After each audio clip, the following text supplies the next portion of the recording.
was at the gig the other day, and doing what I do, security. Yeah. And I'm sitting at the front desk, and I hear this blood-curdling scream to my left. Really? Right outside the door. And I look, and I saw this assailant attacking this woman.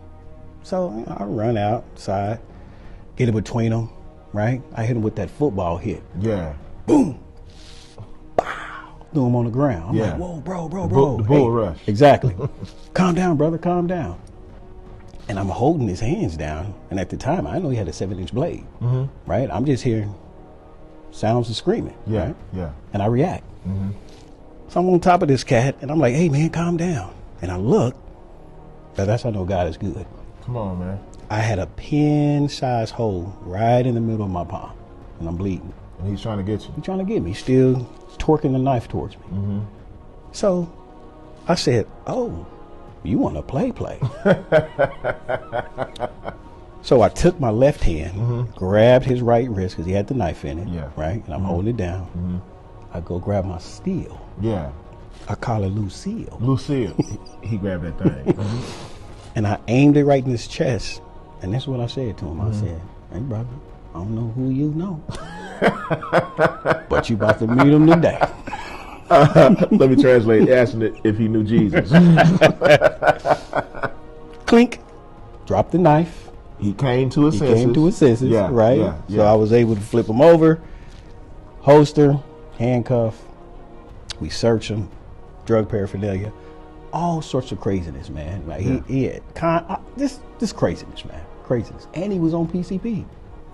But you saved that young lady's life. Yep. Because of your skill set. Yep. And because of your mentality of serving. Yep. And protecting. Yep. Discipline. That story makes me think of 1964. That's a good year. Yep. Deacons for Defense. We're in Jonesboro, Louisiana. Yep. We had segregation going on, and at the high school, there was a protest to try to keep the kids from going to school. Right. The locals were there, the police, I think the National Guard. Yep. Prior to this, people were, because of the black codes and redlining and the persecution of black people, people were being shot, beaten, killed. And 4 brothers. 4 of them. They pulled a pop out and said, this is all I can stand. I can't stand no more. That's right. These were Vietnam and War II veterans. They went and got, what'd you call your piece? Lucille. Lucille. You went and got Lucille. Mine's called Big Baby. Man, they went and got the guns, 4 of them, against this mob. Yeah. And took a stand. Yeah. And the police told them that y'all need to go home. And them 4 brothers said, y'all better go home. That's right. And you know what happened? They dispersed the mob and protected those children. And it started a movement of men. Of men. Yeah. Seeing a problem, coming together. Yep. And making a stance against prejudice. Against it, man.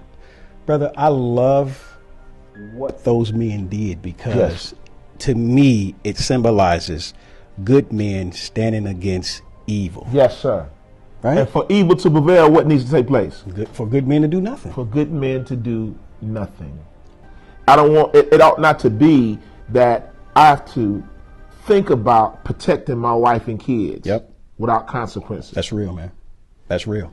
And these brothers, man, they said, if we die, if we perish, we perish. Another day won't go by. They was bombing churches. Sure was, yeah. In Birmingham. Yeah. Another day won't go by while these enemies come against our community and we do nothing. That's right, man. Mindset is the key. Yes. Right? Going back to what I was saying earlier about, can you imagine just the mindset that you would have to be in? Right? They see the mob. They see the hundreds of people, right? Yes. And to look at you and 2 other brothers and say, Ricky Racky? You did a podcast, excellent, on facing your fear. Can you imagine people prior to them were killed? Yeah. Were hosed? Yeah. Dog sitting on them, almost beat to death. Some beat to death. That's true. Can you imagine the fear they were facing? And something had to transition in their heart. Yeah.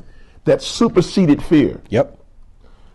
I'd rather die than watch my babies get beat with clubs. I'd rather die before I see the elderly, our elders, be pushed around and beat and even killed. Yep. For evil to prevail, it takes good men to do absolutely nothing. Nothing at all. I thank God for these brothers.